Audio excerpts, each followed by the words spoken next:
আল্লাহ হলেন ওই মহান সত্তা যিনি ছাড়া কোনো এলা নাই। তিনি হায়, তিনি চিরজীবী, কাইয়ুম, তিনি চিরঞ্জীব। জোরে কোন সুবহানাল্লাহ। তিনি চিরজীবী, চিরঞ্জীব। জোরে কোন আল্লাহু আকবার। আয়াতুল কুরসি শুরু হয়ে গেছে। কি শুরু হয়ে গেছে? আয়াতুল কুরসি চলে আসছে তাফসিরের ভিতরে। আল্লাহর হাবিব সাল্লাল্লাহু আলাইহি ওয়াসাল্লাম হাদিসে ইরশাদ করেন, ইন্না আফজালা আয়াতিন ফিল কোরআন আয়াতুল কুরসি। কোরআনে কারীমের মধ্যে ৬৬৬৬টি আয়াত আছে। এই ৬৬৬৬ আয়াতের মধ্যে সর্বশ্রেষ্ঠ আয়াত হলো আয়াতুল কুরসি। ইন্না আফজাল আয়াতিন ফিল কোরআন আয়াতুল কুরসি। রাসূল বলেন কোরআনের মধ্যে সর্বশ্রেষ্ঠ আয়াত হলো আয়াতুল কুরসি। ২৫৫ নম্বর আয়াত। জোরে কোন আল্লাহু আকবার। আল্লাহর হাবিব সাল্লাল্লাহু আলাইহি ওয়াসাল্লাম ইরশাদ করেন, মান করা আয়াতুল কুরসি দুবুরা কুল্লি সালাতিন মাকতুবাতিন লাম ইয়ামনাহু মিন দুখুলিল জান্নাহ ইল্লাল মাউত। আল্লাহু আকবার। আল্লাহর হাবিব সাল্লাল্লাহু আলাইহি ওয়াসাল্লাম ইরশাদ করেন, যে ব্যক্তি আয়াতুল কুরসি পড়বে প্রত্যেক ফরজ নামাজের পর, দুবুরা কুল্লি সালাতিন মাকতুবাতিন মানে কি? প্রত্যেক ফরজ নামাজের পর সালামটা ফিরাই আল্লাহুম্মা আমিন কই আমরা, কথা কোন ঠিক কি না? নবী কয় আল্লাহুম্মা আমিন বেটা পরে কইস, আগে আয়াতুল কুরসি পড়লো, সালাম ফিরাই কি পড়তে হবে? আল্লাহু লা ইলাহা ইল্লা হুয়াল হাইয়ুল কাইয়ুম লা তাখুযুহু সিনাতুন ওয়ালা নাওম লাহু মা ফিস সামাওয়াতি ওয়া মা ফিল আরদ মান যাল্লাযী ইয়াশফাউ ইনদাহু ইল্লা বিইذনিহি ইয়ালামু মা বাইনা আইদিহিম ওয়া মা খালফাহুম ওয়া লা ইউহিতুনা বিশাইইন মিন ইলমিহি ইল্লা বিমা শাআ ওয়াসি'a কুরসিয়্যুহুস সামাওয়াতি ওয়াল আরদ ওয়া লা ইয়াউদুহু হিফযুহুমা ওয়া হুয়াল আলিয়্যুল আযীম। আল্লাহু আকবার। আল্লাহর হাবিব বলেন, লাম ইয়ামনাহু মিন দুখুলিল জান্নাহ ইল্লাল মউত। আয়াতুল কুরসি যদি ফরজ নামাজের পরে আমার উম্মতে পড়ে, জান্নাতে ঢুকতে কোনো বাধা নাই। বাধা একটাই, এখনো মরণ আসে নাই। মরতে দেরি হবে, জান্নাতে যাইতে দেরি হবে না। সুবহানাল্লাহ। হ্যাঁ, এই জন্য ৫ ওয়াক্ত নামাজের পরে ইমাম সাহেব সালামটা ফিরে লেগে, হুজুর মোনাজাত একটু দেরি করেন, আয়াতুল কুরসিটা পড়ে লই। কথা কোন ঠিক কিনা? ইমাম সাহেব নিজেও পড়বেন, মুসল্লিরও পড়বেন। অথবা যদি মনে করি ইমাম সাহেব মোনাজাত করে ফেলেছে, আচ্ছা করুক, মোনাজাত হয়ে যাক, এরপরে এটা পড়বেন, পরে পরে সুন্নতের জন্য দাঁড়াবেন। ঠিক আছে তো ইনশাআল্লাহ? আল্লাহর হাবিব সাল্লাল্লাহু আলাইহি ওয়াসাল্লাম ইরশাদ করেন, এ উম্মত, আয়াতুল কুরসি পড়ে যদি ঘর থেকে বের হও, বাড়িতে ফিরার আগে রাস্তার মধ্যে তোমার জন্য ৭০,০০০ ফেরেশতা তোমার নিরাপত্তার জন্য দোয়া করতে থাকবে। আয়াতুল কুরসি পরে বাসার থেকে বের হইয়া ৩ দিন ৪ দিন বিশ্ব ইজতেমায় গেছেন, কক্সবাজার গেছেন, বেড়াইতে গেছেন, ঢাকা গেছেন, ময়মনসিংহ গেছেন, যে কাজে যান না কেন, বাড়িতে ফিরার আগ পর্যন্ত ৭০,০০০ ফেরেশতা কানবে। দরজাটা আগের দিনের দরজা তো বুঝেন, ওই যে এইভাবে টান দিলে খুলে যেত। দরজা দিয়ে অন্ধকারের মতো ঢুকতেছে, আমি খপ করে ধরলাম। ধরার পরে কিসকিস কিসকিস শব্দ করছে, আমি বললাম ছাড়ুম না। আমি আবু দারদা, রাসূলের সাহাবী, আল্লাহর হাবিবের কলিজার টুকরা সাহাবী। আমার পকেটের টাকা তুই ডেলিনেস কহ নেই, আর আইবে নি কোনোদিন, আরামু না। গেছে, পরের দিন আবার আইছে, গেছে, পরের দিন আবার আইছে। ৩য় দিন যখন আসছে তখন বললাম তোকে আমি মেরে ফেলবো, আটকায় রাখবো, নবীর কাছে তোকে নিয়ে যাব। তখন ডাক দেখো, নবীর কাছে নেওয়া লাগতো না, আমি জীবনেও আসবো না, তোমাকে একটা মন্ত্র শিখিয়ে দেই, এই মন্ত্রের বিনিময় হলো তুমি আমারে মাফ করে দাও।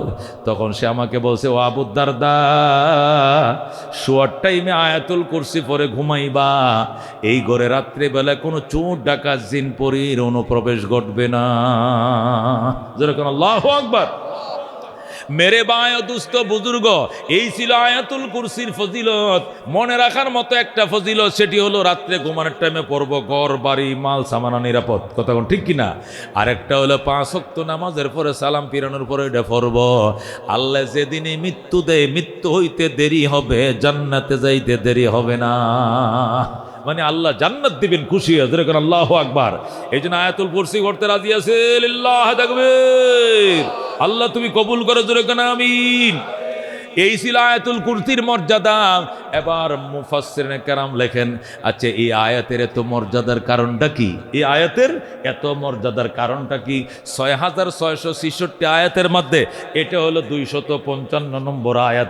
এছাড়া আরও ৬৫০০ আয়াত আছে। সব আয়াতের মধ্যে এটা শ্রেষ্ঠ কেন, তার কারণটা কি? ১ নম্বর কারণ হলো এই আয়াতের ভিতরে আল্লাহ সার্বভৌমত্বের বর্ণনা দিয়েছেন। সুবহানাল্লাহ। এই আয়াতের মধ্যে আল্লাহ তার সার্বভৌমত্বের বর্ণনা দিয়েছেন। সার্বভৌমত্বের মালিককে, ক্ষমতার মালিককে আল্লাহ তাআলা এই আয়াতের মধ্যে সার্বভৌমত্বের বর্ণনা দিয়ে বলেছেন জগতের কেউ সার্বভৌমত্বের মালিক না, হাইয়ুন কাইয়ুম আল্লাহ মালিক। কতক্ষণ ঠিক কিনা? এই হাইয়ুন কাইয়ুম বলে আল্লাহ যে সার্বভৌমত্বের মালিকের পরিচয় করে দিয়েছেন, এই কারণে আয়াতের মর্যাদা বাড়ছে। 2 নম্বরে আল্লাহ তাআলার 99টা নাম আছে। কয়টা নাম? সেফাতি নাম 99টা আছে। এর মধ্যে এমন কিছু নাম এখানে আছে যেগুলো শ্রেষ্ঠ নাম, যেগুলোকে সবচেয়ে বড় নাম বলা হয় ইসমে আজম বলা হয়। সুবহানাল্লাহ। আল্লাহ 99 নামের মধ্যে সবচেয়ে বড় নাম যেটা, এটাকে বলা হয় ইসমে আজম। আজম মানে মহাবড়, আজম মানে অনেক বড়। কোন ইসমে আজম কাকে বলে? যে নামটা আল্লাহর বড় নাম। যে নাম পড়িয়া সুলাইমান আলাইহিস সালাম কি করতেন?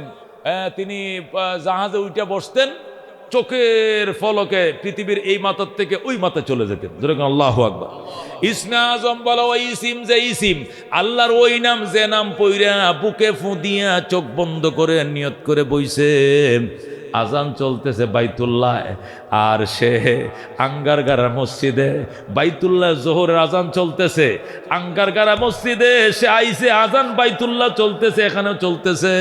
চোখ বন্ধ করে ইসমে আজম পরে মনে মনে কয় আল্লাহ, মন চাইছিল জোহরের জমাতে বাইতুল্লাহ শরীক হইতাম, মন চাইছিল হেরেমে মক্কায় জমাতে শরীক হইতাম। আমি তোমার বড় নামটা পরে ফোঁ দিছি, চোখ বন্ধ করছি, আমারে পৌঁছায় দাও। চোখ খুলে দেখবে বাইতুল্লাহর সামনের কাতারে বসে রইছে। এটা ইসমে আজম যারা জানে তাদের পক্ষে সম্ভব। এই জাতীয় মানুষগুলো মুস্তাজাবুদ দাওয়াত হয়। কি হয়? মুস্তাজাবুদ দাওয়াত হয় যারা ইসমে আজম জানে। যেরকম সুবহানাল্লাহ। ইসমে আজম মানে সবচেয়ে বড় নাম, দামি নাম। এটা এমন মিসাইল, এমন অ্যাটম বোম, এটা ইউজ করলে শত্রু ধ্বংস হয়ে যায়। কথা কোন ঠিক কিনা?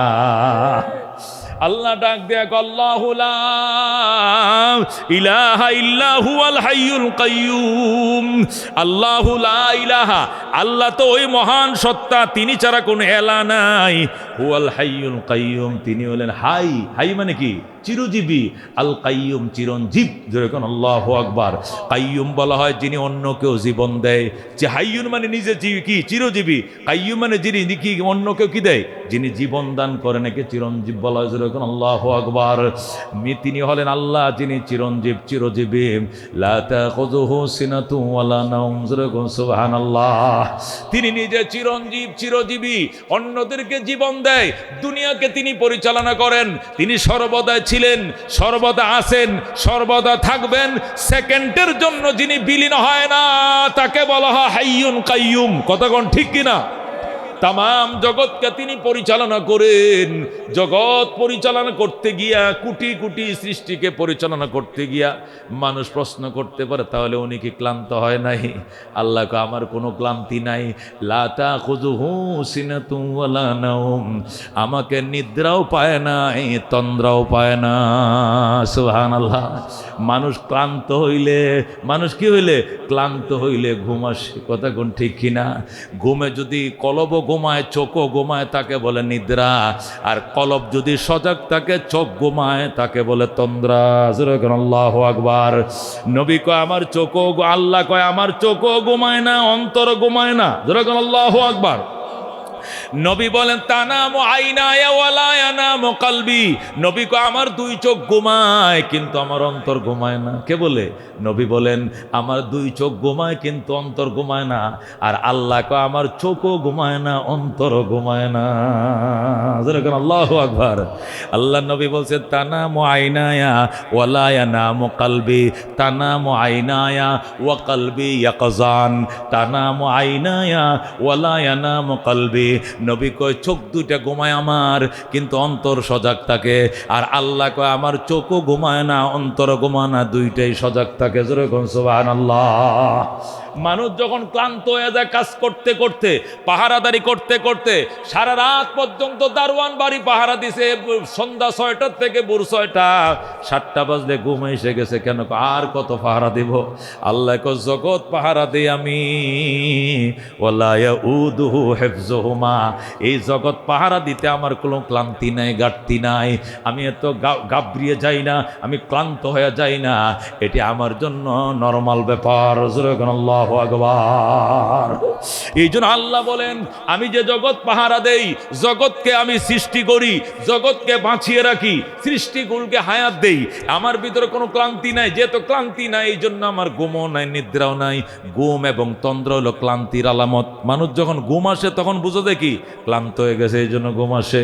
মানুষ যখন জিমায় কো লোকটা ক্লান্ত হয়ে গেছে, এই জন্য জিমায়, কথা কোন ঠিক কিনা? জিমানি মানে কি রে? হে তন্দ্রা, তন্দ্রা।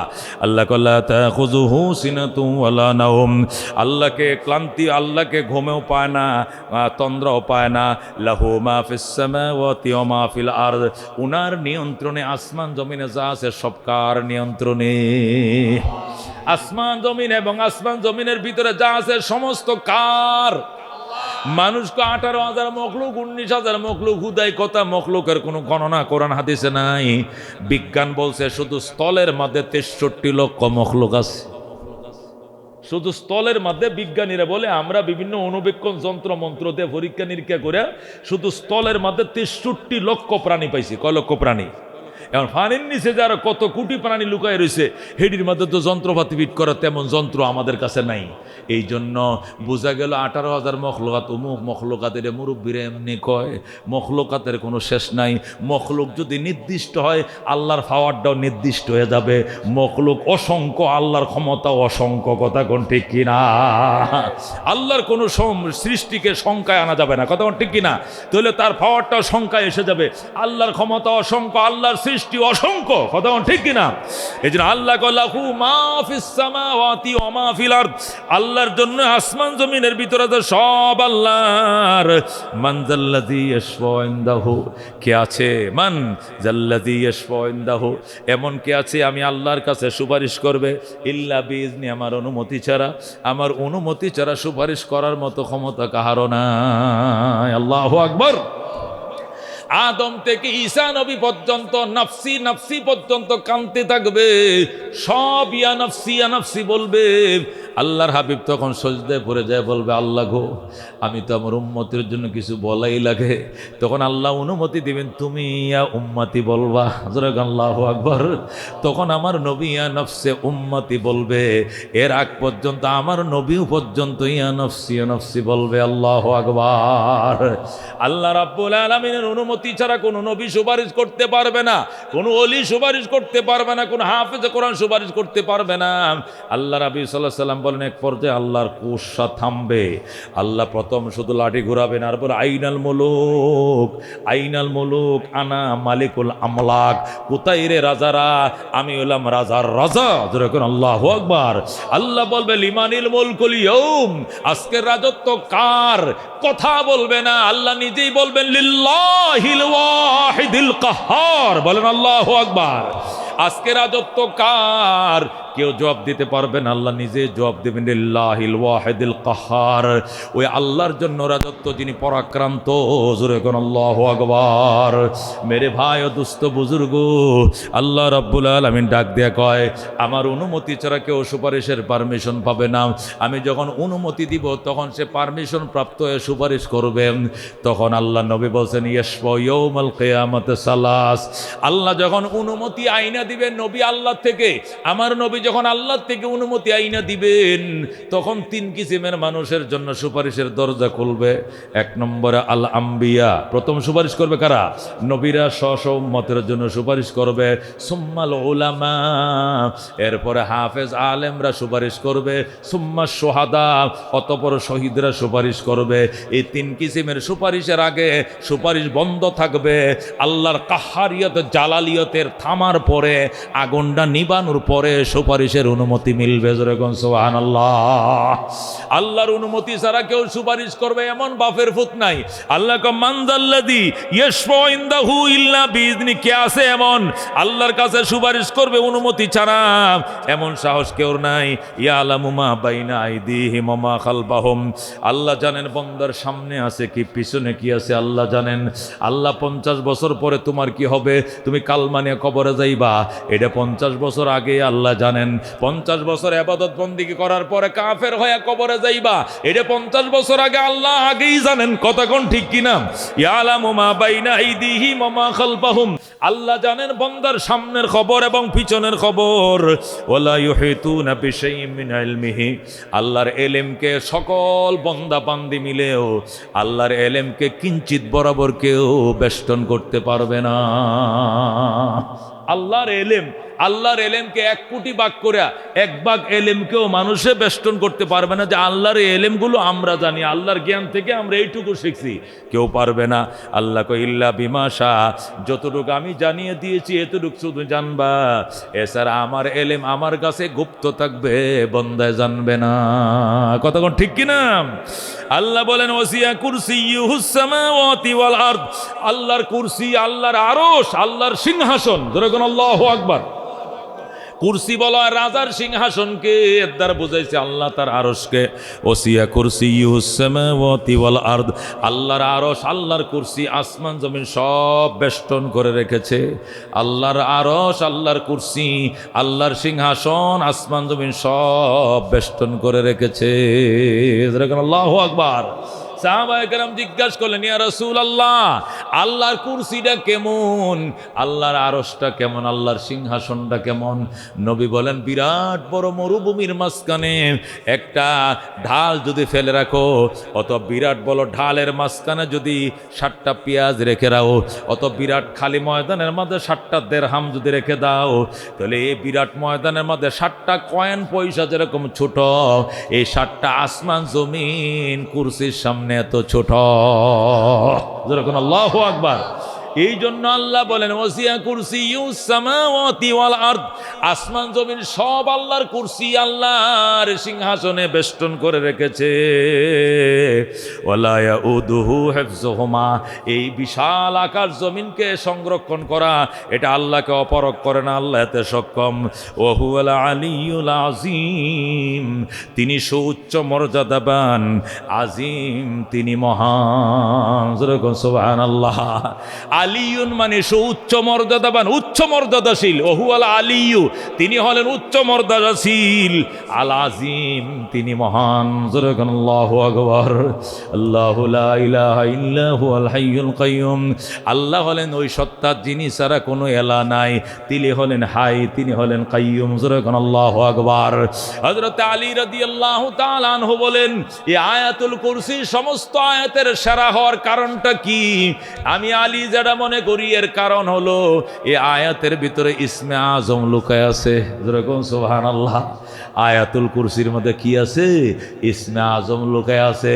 এই জন্য এই আয়াতটার দাম বেশি, কেননা আয়াতের ভিতরে আল্লাহ ইসমে আজম লুকায় রাখছে। আমার মা বোনরা শোনো রে মা, মা যত ব্যস্ততা থাকুক না রে মা, নামাজের যায় নামাজে লাভ দে উঠো না, নামাজটা পরে আয়াতুল কুরসিটা পইরায়ের পরে শরীরের মধ্যে ফু দিবা, সাথে 4 কুল নিবা, নিয়ে আয়াতুল কুরসিটা পরে 4টা কুল পইরা মাথার থেকে পাও পর্যন্ত মুইছা দিবা, নবী শিখাইছেন। আর এক নামাজ আসার আগ পর্যন্ত কোনো সেহের জাদু জিন পরীর কোনো অনিষ্ট তোমার শরীরে স্পর্শ করতে পারবে না। আল্লাহ নবী শিখাইছেন 5 ওয়াক্ত নামাজের পর বিশেষ করে সকাল বিকাল আয়াতুল কুরসি পড়বা, 4 কুল পড়বা, পড়া মাথার থেকে পাও পর্যন্ত পিছনে যতটুকু সম্ভব হাতটা বলায়া দিবা। আল্লাহ রাব্বুল আলামিনের দয়া কালামের বরকতে জীবনেও তোমার শরীরে কোনো অনিষ্টতা ঢুকবে না। ছোট বাচ্চাদেরকে আয়াতুল কুরসি শিখাইতে নবী শিখাইছেন, আলী আয়াতুল কুরসি পড়া বাচ্চাদেরকে শিখাও। আরও ছোট বাচ্চা যারা শিখতে পারে না, এমন বাচ্চারা জিন পরীর যদি ভয় থাকে, বদ নজরের ভয় থাকে, তাহলে সাদা কাগজের মধ্যে আয়াতুল কুরসি সুন্দর করে লিখবেন, লিখে ছোটো করে তাবিজের মতো করে ঠোলের মধ্যে দিয়ে মোম দিয়ে আটকায়া গলার মধ্যে অথবা হাতের মধ্যে বাইদা দিবেন। আল্লাহর এই আয়াতুল কুরসির বরকতে আল্লাহ হেফাজত করবে, যেরকম সুবহানাল্লাহ। যদি বলেন হুজুর তাবিজ না হারাম, তো এটা আবার কি কইলেন? আবার তাবিজ হারাম কোন তাবিজ? যেটাকে তামিমা বলা হয়। তামিমা মানে মন্ত্রের তাবিজ। কোন তাবিজ? আরবরা ওই লাতের নাম, উজ্জার নাম, মানাতের নাম, মূর্তির ছবি এগুলো আইকিয়া পরে তাবিজ বানায় গলায় ঝুলাই দিত। নবী জিজ্ঞাসা আর তামিমা তো হারামুন, তামিমা হারাম, ওইটাকে তামিমা বলা হয়, কিন্তু এটা হারাম নয় আয়াতুল কুরসি। আল্লাহ নবী বলছেন, ও আব্দুল্লাহ ইবনে মাসউদ, তোমার বাচ্চার শরীরের মধ্যে এত দাগ দাগ কেন? আব্দুল্লাহ ইবনে মাসউদের বাচ্চা নিয়ে আইছে নবীর কাছে, হুজুর ফু দিয়ে দেন। হুজুর কই ছেলেটা এত সুন্দর, বাচ্চাটা এই না দাগ, এ না দাগ, মানে একটু সাপরে রয়েছে চেহারার মধ্যে, সাদা বা সুন্দর, আরব না, আরবরা তো সুন্দর, এই না দাগ, এই না টুয়া, এই না টুসা, এই না টুসা। নবী আয়াতুল কুরসি পরে ফু দিলেন আর বললেন আউযু বিকালিমাতিল্লাহি তাম্মাতি মিন শাররি মা খালাক। এটা পরে ফু দিবা, আয়াতুল কুরসি পরে ফু দিবা, বাচ্চাকে দোয়া শিখাইবা, যারা পড়তে পারে না এগুলো লেখা গলায় ঝুলায় দিবা। আল্লাহ আয়াতের বরকতে হেফাজত করবে, জোরে কোন সুবহানাল্লাহ। আয়াতুল কুরসি পড়া, সূরা ফাতিহা পড়া ফু দিবেন, সকল রোগের শেফা হয়ে যাবে। আল্লাহ রাব্বুল এর বরকতে আল্লাহ সন্তান হেফাজত করবেন। ওই তামিমা হারাম, মন্ত্র হারাম, যে মন্ত্রের অর্থ জানা নাই, যে মন্ত্রের কাহিনী জানা নাই, ওই ছবি, ওই মূর্তি দেবতার ছবি আইকে আরবরা গলায় ঝুলা দিত আর বলতো লাত আর উজ্জার উসিলায় বাঁচবা, দুর্গার কালীর বরকতে বাঁচবা। ওই জাতীয় তামিমাকে হারাম বলা হয়েছে, শিরিক বলা হয়েছে। আল্লাহর কোরআনকে শিরিক বলা হয় না। কথা ঠিক কিনা? কইটা তো মখলুক, মখলুক কি লেগে তুমি গলায় দিবা? মখলুক কেন তুমি ফইরা তুমি পানি খাইবা? মখলুক, এটা মখলুক, তাহলে হোমিওপ্যাথি ওষুধ এটা মখলুক না? এলিফাতি ওষুধ এটা মখলুক না? অসুখ হওয়ার আগে তুমি ঢাকা সিরিয়াল নিছো বড় ডাক্তারের, ডাক্তার একে খান, হ্যাঁ 1700 টাকা ভিজিট, 3 মাস আগে নিছো, একে খান 19 প্রকার ওষুধ লেগে দিছে, এটি তুমি খাইতেছো। ওষুধ খোদা, ওষুধ কি খোদা? হোমিওপ্যাথিকে খোদা, এলিপ্যাথিকে খোদা, শেফা দেয় আল্লাহ, ওষুধ উসিলা। নবী ওষুধ খাইছেন সুন্নাহ, এই জন্য সুন্নত হিসেবে ওষুধ আমি ব্যবহার করব। ওষুধ আমাকে সুস্থ করবে না, সুস্থ করবে কে? আল্লাহর কালাম আয়াতুল কুরসি পড়বো, আউযু বিকালিমাতিল্লাহি তাম্মাতি পড়বো, সূরা ফাতিহা পড়বো, ফু দিব, এডি ভালো করবো না, ভালো করবে কে? আল্লাহ। এটা গলায় ঝুলাই দিব, এটা ভালো করবে না, আমাকে নিরাপদ রাখবে কে? আল্লাহ। তোমার ইমান যদি ঠিক থাকে তাহলে তাবিজও ঠিক থাকবে, ওষুধও ঠিকবে। ইমান যদি চলে যায় তাবিজ দিলে, তো তুমি হোমিওপ্যাথি খাইলে তোমার ইমান থাকবে, তোমার কোন বাফে কইছে তোমার ইমান আরো আগে চলে যাইব। কথা ঠিক কিনা? কারণ তুমি বিশ্বাস করছো এই ওষুধটাই আমারে ভালো করবে। এই যে 7 প্রকারের ওষুধ, এটা মিস করা যাইতো না, এটা খাইলেই ভালো হবো, নাউজুবিল্লাহ, জীবনও ভালো হইবে না। এটি খাইলে আল্লাহ উসিলা আল্লাহ ভালো করবে। কে ভালো করবে? ওষুধ খাইলে যেরকম আল্লাহ ভালো করবে, হোমিও খাইলে যেরকম আল্লাহ ভালো করবে, হামদর্দ খাইলে যেরকম আল্লাহ ভালো করবে। আল্লাহর কালাম দিয়ে ফু দিল, আল্লাহ ভালো করবে। আল্লাহর কালাম লেখে গলায় ঝুলাইলে আল্লাহ ভালো করবে, তাবিজে নয়। কথা ঠিক কিনা? এটা বুঝতে হবে। আল্লাহু লা ইলাহা ইল্লা হুয়াল হাইয়ুল কাইয়ুম। আল্লাহ হলেন ওই মহান, যিনি ছাড়া কোনো মাবুদ নাই, তিনি হলেন চিরজীব, চিরঞ্জীব। যেরকম সুবহানাল্লাহ। শেরে খোদা আলী রাদিয়াল্লাহু তাআলা আনহু বলেন, এই আয়াতে, এত দামি আয়াতে এই কারণে, এই আয়াতের ভিতরে কি আছে? ইসমে আজম আছে। কি আছে? সাহাবীরা জিজ্ঞাসা করলো, আলী কেমনে বুঝলা ইসমে আজম আছে? আমি বুঝছি। বলো। আলী বলতে চায় না। বলো। আল্লাহ নবী বলছেন, আনা মদিনাতুল ইলমে ওয়া আলিয়ুন বাবুহা। আমি এলেমের মহানগরী, আর আলী হলেন এই মহানগরের গেট। যেরকম আল্লাহু আকবার। হযরত আলী রাদিয়াল্লাহু তাআলা এলেমের সাগর ছিলেন। কি ছিলেন? সাগর ছিলেন। এই জন্য আলী ডাক দিয়া কই, এই আয়াতটা, আয়াতুল কুরসিটা গোটা কোরআনের মধ্যে শ্রেষ্ঠ আয়াত কেন হলো এটা আমি বুঝি। কই কেমনে বুঝলা? কই এটা আমি বুঝছি, এখানে ইসমে আজম লুকায় আছে এই আয়াতের ভিতরে, এই জন্য আয়াতটা সব আয়াত থেকে শ্রেষ্ঠ আয়াত হয়ে গেছে। আলীকে জিজ্ঞাসা করলো, তুমি কেমনে বুঝলা এখানে ইসমে আজম আছে? কোন শব্দটা ইসমে আজম? আলী কো, আগে ঘটনা বলি তখন বুঝবা। কি ঘটনা? শেরে খোদা আলী বলেন, আমরা বদরের ময়দানে যখন যুদ্ধে গেলাম, আমরা ছিলাম 313 জন। কয়জন? আমরা ছিলাম 313 জন। কাফের ছিল 1000। কোন কাফের কত ছিল? কাফের আবু জাহেলের বাহিনী ছিল 1000, আর আমরা ছিলাম 313 জন। জীবনের প্রথম যুদ্ধ, এর আগে কি আরো যুদ্ধ হয়েছে? জীবনের প্রথম যুদ্ধ, মক্কার থেকে মদিনায় আইছি, পরের বছর যুদ্ধটা শুরু হয়ে গেছে। আর জীবনে যুদ্ধ করার তিক্ত অভিজ্ঞতা আমাদের নাই। মাত্র 313 জন, কাফের আমগর থেকে আরো 3 গুণ 4 গুণ বেশি, ওর হলো 1000। মুসিবতে পড়লাম, বিরাট বড় পরীক্ষা। আল্লাহর হাবিব সাল্লাল্লাহু আলাইহি ওয়াসাল্লাম আমাদেরকে বদরের ময়দানে নিয়ে গেলেন। নিয়া রাহমাতুল্লিল আলামিন সাল্লাল্লাহু আলাইহি ওয়াসাল্লাম বদরের গুহার মাঝে সিজদায় পড়লেন, আল্লাহকে ডাকতে শুরু করলেন। আল্লাহ, দীর্ঘ 13টা বছর পর্যন্ত মেহনত করে এই 313 জনকে কালমা পড়াইছি, সাহাবী বানাইছি, এদেরকে হিজরত করে মক্কা থেকে নিয়ে মদিনায় আইছি, এদের দেখা দেখে আরো কিছু নতুন মুসলমান হয়েছে। এগুলো আমার জীবনের কামাই। আজকে নগণ্য একটা ছোট্ট কাফেলা নিয়ে আসছি, বিরাট কাফেলার মোকাবেলা করার জন্য। আল্লাহ গো, আমাদের অস্ত্র নাই, আমাদের সামরিক অস্ত্রও নাই, প্রশিক্ষণ নাই, যুদ্ধের তিক্ত অভিজ্ঞতা আমাদের নাই। আল্লাহুম্মা, হে আমার আল্লাহ, ইল্লাম তামসুর হাদিল ইসাবা, এই ছোট্ট দলটাকে তুমি যদি সাহায্য না করো, লা তুবাত আলাল আরদে, তোমার জমিনে তোমার ইবাদত করার মতো কোনো লোক থাকবে না, তোমার জমিনে তোমার নাম নেওয়ার মতো কোনো লোক থাকবে না। ইয়া হাইয়্যু ইয়া কাইয়্যুম বিরহমাতিকা নাস্তাগীজ, ইয়া হাইয়্যু ইয়া কাইয়্যুম বিরহমাতিকা নাস্তাগীজ বলে গুহার পারে বসে নবী কাঁদতেছিলেন। যেরকম সুবহানাল্লাহ। হযরত আলী রাদিয়াল্লাহু তাআলা আনহু বলেন, যুদ্ধ শুরু হয়ে গেল, আল্লাহর হাবিব শুধু বলতেছেন, ইয়া হাইয়্যু ইয়া কাইয়্যুম বিরহমাতিকা নাস্তাগীজ, ওগো চিরজীবী চিরঞ্জীব, আপনার দয়ায় সাহায্য প্রত্যাশা করছি, সাহায্যের বাহিনী পাঠান। হযরত আলী বলেন, একবার ময়দানে যাই, আবার দৌড়ায় গুহায় আসি, আয়েশা থেকে নবী একটা ইসমে আজমে পড়তেছে, সেটি হলো ইয়া হাইয়্যু ইয়া কাইয়্যুম বিরহমাতিকা নাস্তাগীজ। আয়েশা থেকে নবী দোয়া একটাই পড়তেছে, আর আমরা ওখান থেকে যুদ্ধ করতেছি। আবু বকর বলতেছে, হুজুর হইছে, আর দোয়া করা লাগবে না। নবী ডাক দেয়, আবু বকর, ফেরেশতা আইছে নিকো? আইছে। আল্লাহু আকবার। জিবরাইলের নেতৃত্বে শত শত হাজার হাজার ফেরেশতার বহর নেমে গেছে। সুবহানাল্লাহ। আল্লাহর হাবিব সাল্লাল্লাহু আলাইহি সাল্লাম, জিবরাইল আইসেনি, কইছে মিকাইল আসছেনি, আসছে, ইসরাফিল আসছেনি, কোথাও আসছে, আজরাইল আসছেনি, কয় আসছে।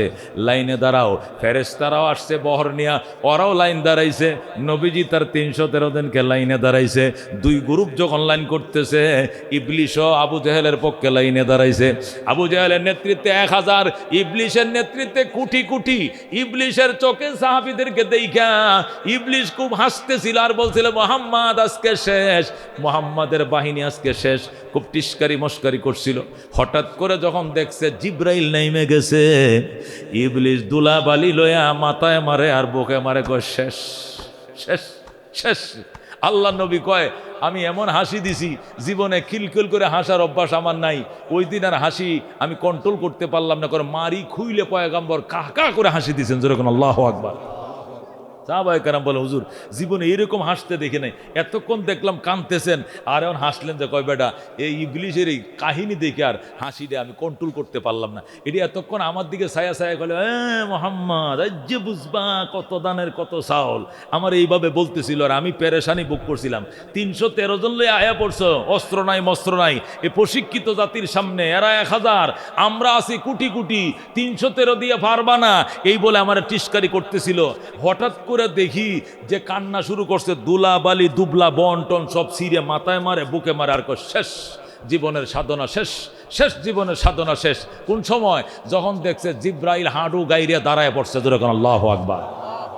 এ মুসলমান, আবু জাহেল ফালাইছে 2টা নাবালেক শিশু, একটার নাম মুআজ আর একটার নাম মুআব্বিজ।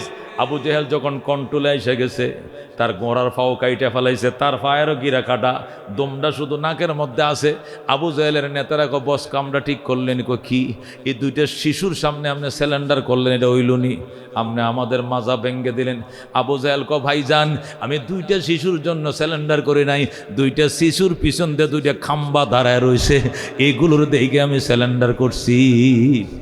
এই মুআজ আর মুআব্বিজের পিছনে এমন 2 জন ব্যক্তি দাঁড়াইছে, পাগুলো জমিনে, মাথা লাগছে আকাশে। আল্লাহু আকবার। এ মোটা বললম ধরছে আমার দিকে, বুকটা ফালা এলাম, বেটা তাড়াতাড়ি স্যালেন্ডার কর। ওর অটোমেটিক কাঁপতে কাঁপতে তরবারি হাতেতে পড়ে গেছে। যে অস্ত্র ধরছিল যদি এইদিকে মারতো, ওইদিকে বের হয়ে যাইতো গা। এক একটা খাম্বা আসমানের সাথে মাথা লাগছে, পা জমিনে। এই 2টা বালকের পিছনে ওই 2টা ব্যক্তিকে দেখে আই, তখন বুঝে পালাইছি মুহাম্মাদের খোদার সাহায্য আইসা গেছে, পারা যাবে না, এই জন্য স্যালেন্ডার করছি। আবু জেহেল আব্দুল্লাহ ইবনে মাসউদ রাদিয়াল্লাহু তাআলা আনহুকে ডাইকে বলতেছে, আব্দুল্লাহ তুমি তো এই জুন কমান্ডার তাই না? বদরের মধ্যে 313 জনকে নবী 5টা জুনে ভাগ করছিলেন। কয়টা জুনে ভাগ করছিলেন? 5টা জুনের মধ্যে একটা জুন কমান্ডার ছিল আব্দুল্লাহ ইবনে মাসউদ। আর ওই জুনের হাতে ধরা খাইছে কে? আবু জেহেল। ওই জুনের মধ্যে 2 জন নাবালেগ শিশু ছিল, মুআজ আর মুআফেজ। এই 2 নাবালেগ শিশুর হাতে ওরা ধরা খাইছে। নবী এই 2টারে আনার কথা ছিল না, কিন্তু এরা কুস্তি খেললা ছোটটা বড়টারে ফালাই দিছে। পরে ছোট বুঝেন না, ফালাই দেওয়ার পরে কুস্তি করে ওরা এরা বীরত্ব প্রকাশ করে পয়গম্বরের সাথে যুদ্ধের ময়দানে আসছে। এদের ফালাই পড়ছে। আব্দুল্লাহ ইবনে মাসউদের ডাক দিয়ে, আঙ্কেল আবু জেহেল কোথায়, আমার দেখা মাত্র খবর দিবেন। আব্দুল্লাহ মাসউদ, আবু জেহেল তো তোরা কি করবি? আবু জেহেলের গোড়ার খোরা লাগ পাবি বেটা, ছোট ফোলাবান লেদা ফোলাবান কসকি ফার্মু। আমনে খালি আবু জেহেলের শুনছি আমার নবীরে গালি দেয়। আমরা আসছি আবু জেহেলের খাওয়ার জন্য, আর খাওয়ার জন্য নয়। খালি আবু জেহেল ময়দানে ঢুকলে খালি দেখায় দিবেন, এনে বাস পাখির মতো ধাপায় পড়বো। যখন আল্লাহু আকবার। মেরে ভাই ও দোস্ত বুজুর্গ, যেই মাত্র আবু জেহেল মাঠে ঢুকছে 5টা জুনের মধ্যে একটা জুন কমান্ডার ছিলেন আব্দুল্লাহ ইবনে মাসউদ। আব্দুল্লাহ মাসউদ কো বাতিজা এদিকে ওই যাইতেছে দেখছস, ওই যে উঁচা গোড়ার উপরে যেটা, ওইটা আবু জেহেল কি করবে? কো ফইলা যায় খুব ধরেছে গোড়ার ফায়ে, গোড়ার ফাও কাটছে, গোড়া খাইতে পড়ে গেছে। এরপরে ওইটা পড়ছে, পড়ার পরে আবু জেহেলের পায়ে খুব শুরু করছে। যখন আল্লাহু আকবার। আবু জেহেলের অবস্থা খুব নড়বড়ে, 10 মিনিটের মধ্যে মারা যাবে। ওই সময়টাই কে কো বাজান তোমাদের কমান্ডারকে একটু ডাকো।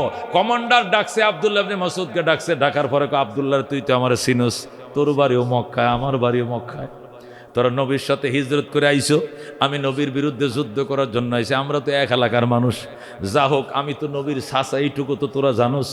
জীবনের তোর একটু জান ভিক্ষা দেওয়া যায় কিনা দেখ, বাঁচিয়া থাকার জন্য কিচ্ছু করবো না জীবনে। আব্দুল্লাহ ইবনে মাসউদ কয়, উপর থেকে ছেড়ে দেওয়ার মতো কোনো নির্দেশ না আসলে ছেড়ে দেওয়ার অধিকার কোনো সৈনিকের নাই। আমাদের চিফ কমান্ডার মুহাম্মদুর রাসূলুল্লাহ সাল্লাল্লাহু আলাইহি ওয়াসাল্লাম, উনি গুহার মধ্যে আছেন, উনি আল্লাহর সাথে কথা বলতেছেন। উনার পক্ষ থেকে যদি নির্দেশ না আসে তাহলে কাকে ছেড়ে দেওয়ার কোনো সিস্টেম আমাদের কাছে নেই। আব্দুল্লাহ ইবনে মাসউদ রে শুন, যদি ছেড়ে দেওয়ার সিস্টেম কোনো নাও থাকে তাহলে অন্তত একটা কাজ কর। কি কাজ? আমারে মেরেই ফেলবে। মেরেই ফেলবো। যদি মেরেই ফেলতে হয় তাহলে আমি একজন নেতা, আর একজন নেতা দিয়ে আমার হত্যা কর। এই নাবালেগ শিশু দিয়ে হত্যা করলে এটা আমার জন্য কলঙ্ক হবে। এই ছোট শিশু দিয়ে আমারে মারবে, আমার মতো একটা নেতা, একটা ভিলিয়ান নেতাকে শিশু দিয়ে মারবে, এটা কলঙ্ক। এই জন্য তোদের মধ্যে বীর বিক্রম আছে, শেরে খোদা আলী আছে, নাহলে তুই আব্দুল্লাহ ইবনে মাসউদ আসদ, অথবা কোনো বীর বিক্রম যারা মক্কাতেদের সাথে আছে, এদের কাউকে দিয়ে মার। এছাড়া তো আমার ইজ্জত থাকে না। আব্দুল্লাহ ইবনে মাসউদকে মরবি, এখনও তোর অহংকার এটা কমে নাই, মরবি এখন অহংকারের কমে নাই। আমাদের সিস্টেম হলো যে দুশ্মন যে সৈনিকের হাতে ধরা খাবে, ওই সৈনিক যতক্ষণ অন্যের সাহায্য না চাবে এতক্ষণ পর্যন্ত সেই দুশ্মনকে সেই হত্যা করবে, অন্যের এখানে আগায় যাওয়ার কোনো অধিকার নাই। এটা আমাদের যুদ্ধ কৌশল। সেটা হলো যে দুশ্মন যার হাতে ধরা সেই হবে, সে ততক্ষণ পর্যন্ত অন্যের সহযোগিতা না চাবে এতক্ষণ সে তাকেই হত্যা করবে। তুমি যেহেতু নাবালক 2 ছেলের হাতে ধরা খাইছো, এরা যদি আমার সাহায্য চায় তাহলে আমি যাব, এছাড়া তো আমার যাওয়ার এখানে কোনো অধিকার নেই, এটা নবী নিষেধ করছেন। যদি এরা সাহায্য না চায় আমি কি করব? তাহলে কি এরাই আমারে মারবে? আচ্ছা যদি মারেও তাহলে শেষবারের মতো একটা দাবি এটা রাখবেনি। 2টা তো নাকুচ করে দিলে 3 নম্বরটা রাখবানি। আবু জেহেল আব্দুল্লাহ ইবনে মাসউদ কো এটা কি? এটা হলো সব কল্লাগুলো তো একত্রিত করবা, আজকে একত্রিত করবা। আমি যে একটু নেতা মানুষ, আমার কল্লাটা যেন সবার চেয়ে বড় হয়, এই জন্য আমার কল্লাটা একবার গোড়ার থেকে কাটবা, নিচে দেয়া এখান থেকে একবার গোড়ার থেকে কাটবা, উপরে গাড়ের সাথে লাগায় কাইটো না, গলার সাথে লাগায় কাটবা, যাতে সবটি কল্লা একত্রিত করলে দেখতেই যেন দেখা যায় নেতারা যেমন কল্লাটা তেমন। বুঝছেননি কথা? অহংকার মানুষকে কোন ধ্বংসের মধ্যে নিয়ে যায়, মরার পরেও অহংকার। কল্লাটা যেহেতু তোর শেষমেশ আপত্তি, একের নিচ থেকে বড় করে কাটছে, কাইটা 70টা কল্লা একসাথে নিয়ে কলিব নামক একটা গুহা, কি গুহা? কালিব। বদরের ময়দানে কালিব নামক একটা পুরাতন গুহার কিনারে নিয়ে একবারে সবটি কল্লা রাখছে। আল্লাহর হাবিব সাল্লাল্লাহু আলাইহি ওয়াসাল্লাম যুদ্ধ শেষে কল্লাগুলোর কাছে গেলেন, যায় কবিতা পড়া শুরু করছেন। ইউনাদিহিম রাসূলুল্লাহ লাম্মা قذفناهم كباكب في الكليب ألم تجدوا كلامي كان حقا وأمر الله يأخذ بالقلوب فما نطقوا ولو نطقوا لقالوا صدقت وكنت ذا رأي مصيب. سبحان الله. বুখারীর হাদিসের মধ্যে কবিতা, লম্বা কবিতা। আল্লাহ নবী সাল্লাল্লাহু আলাইহি সাল্লাম গেলেন, যাইয়া কল্লাগুলো সামনে দাঁড়ায় নবী বলতেছেন, ওরে নিষ্ঠুরেরা, ওরে পাষণ্ডরা, ওরে নিষ্ঠুর মক্কাবাসী, কত বড় নিষ্ঠুর হলে আমার মতে এতিম অসহায় নবীকে তোরা মক্কার থেকে তাড়িয়ে দিলে। আমি নিথর নিষ্ঠুর আচরণ দেখে রাতের অন্ধকারে আমি আমার সাহাবীদেরকে নিয়ে মক্কা থেকে মদিনা চলে আসলাম। মদিনা চলে আসার পর তোরা আমাকে একটা দিন আরামে ঘুমাইতে দিলি না, একটা অক্ত ভাত তোরা আমাকে পেট ভরে খাইতে দিলি না, একটার পর একটা দাঙ্গা হাঙ্গামা জগড়া লাগিয়ে রেখেছিস।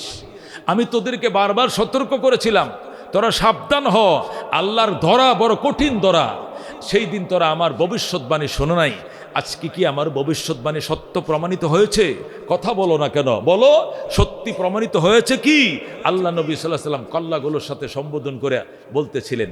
হযরত হাসান বিন সাবিত রাদিয়াল্লাহু তাআলা আনহু, উনি রসুলের একজন সাহাবী, উনি কাব্যকার ছিলেন, উনি কবিতা লিখতে পারতেন।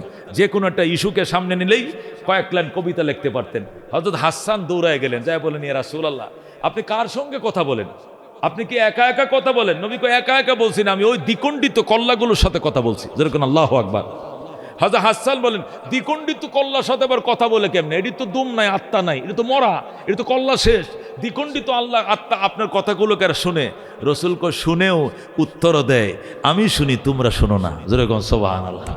এরা শুনতেও আছে, উত্তরও দিতেছে, আমি শুনতে আছি উত্তর। তারা বলতে, নবী গো, সত্যই বলেছিলেন, আপনার ভবিষ্যৎবাণী সত্যই প্রমাণিত হয়েছে।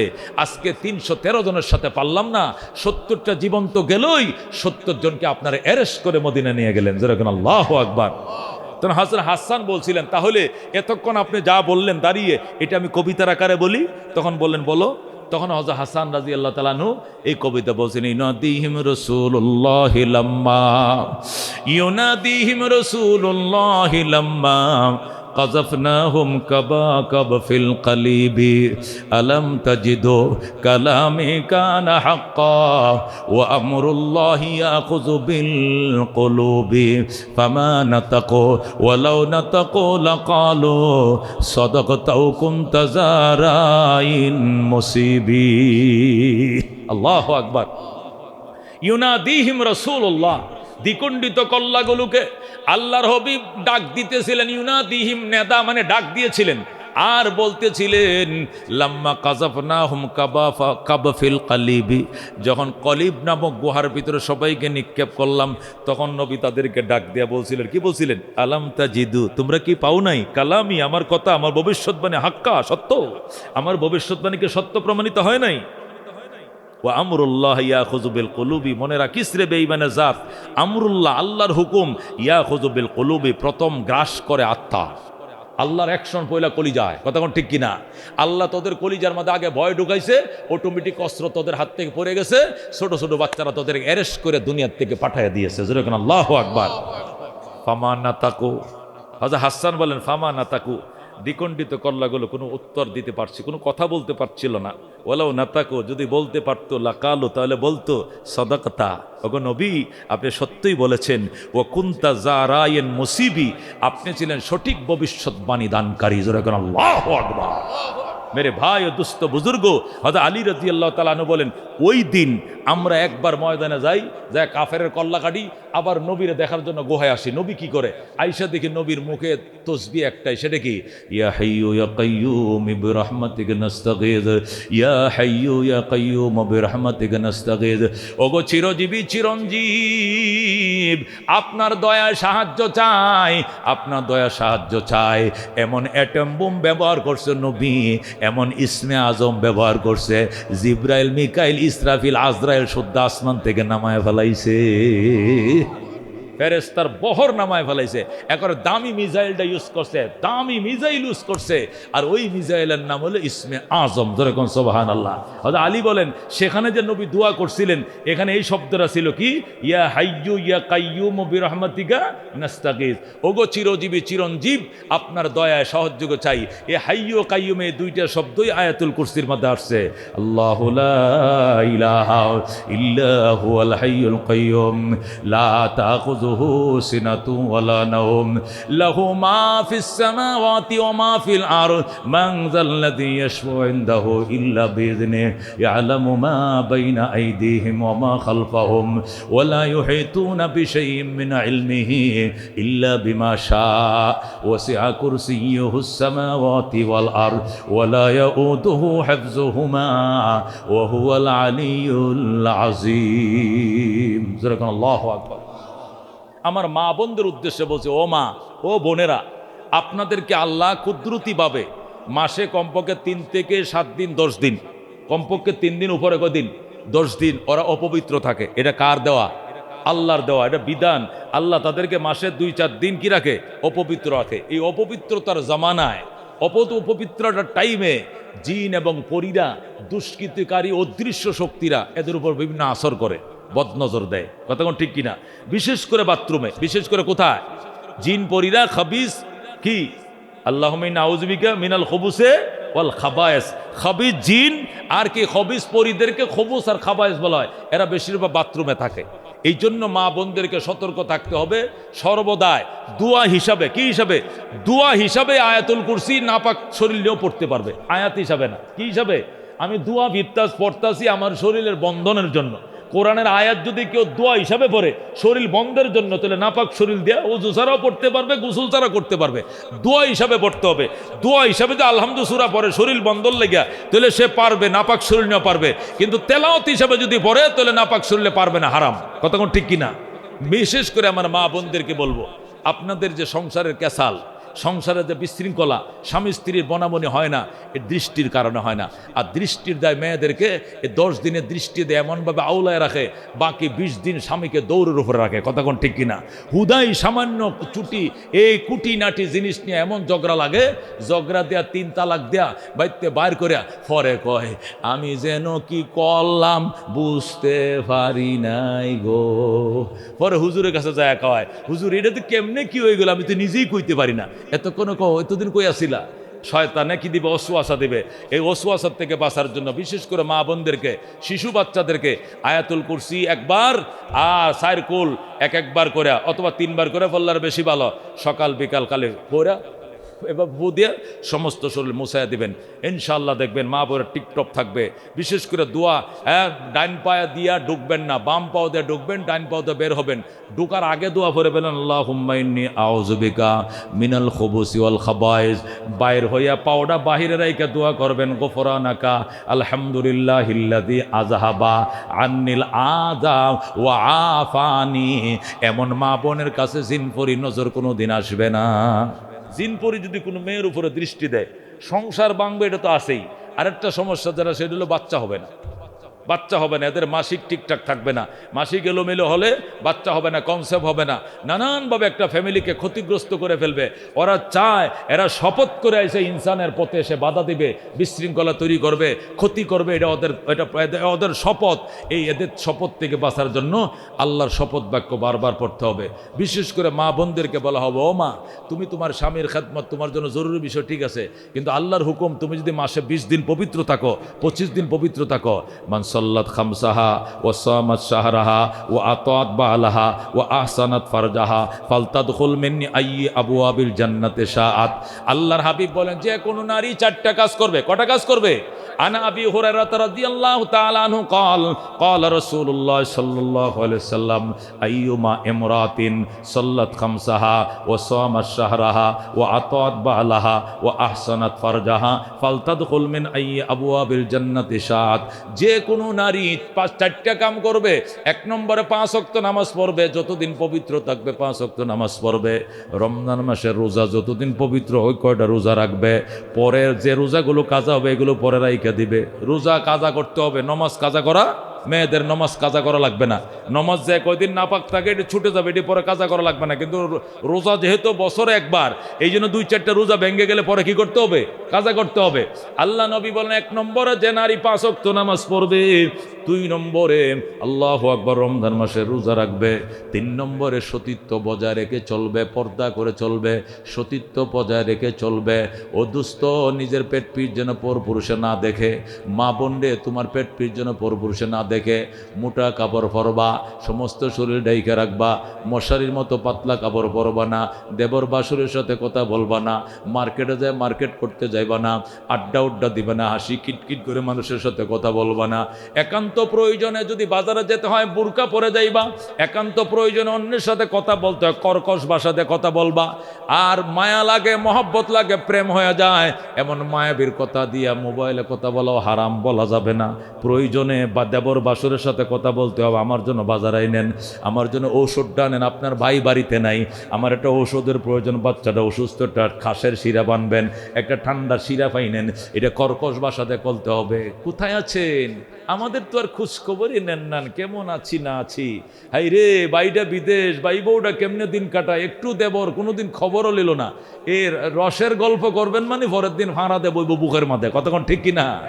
এই জন্য এগুলো বলা যাবে না, কর্কশ কথায় বলতে হবে।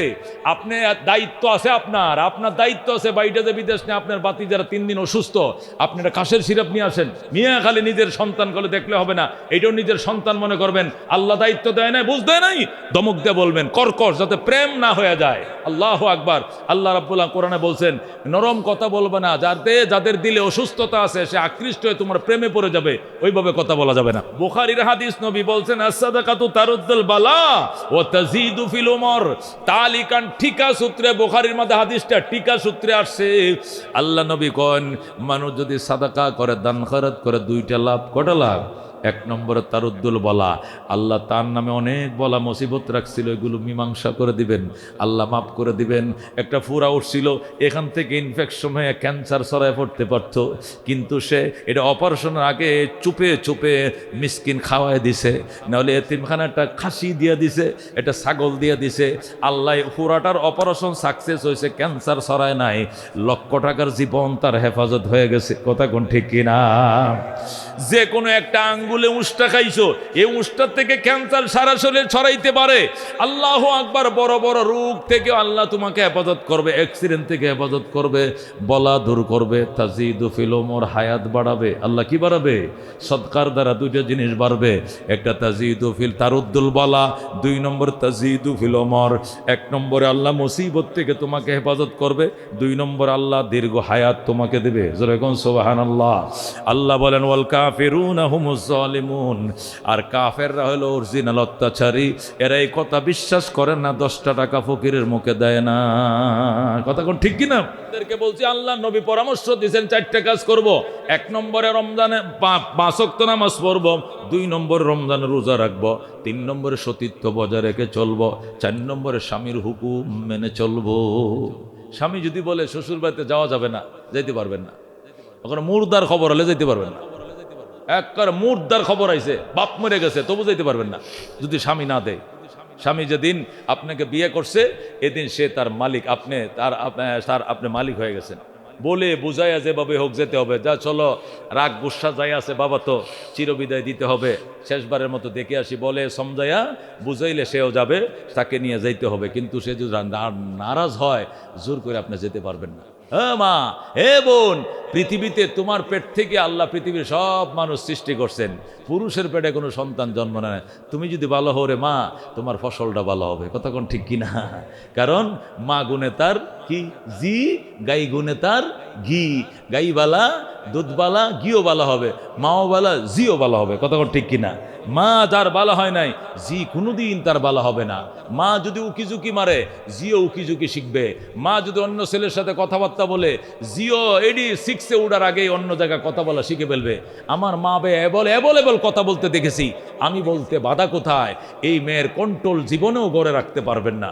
এই জন্য মা বোনদেরকে বলো, মা আপনার হলো পৃথিবীর শ্রেষ্ঠ সম্পদ।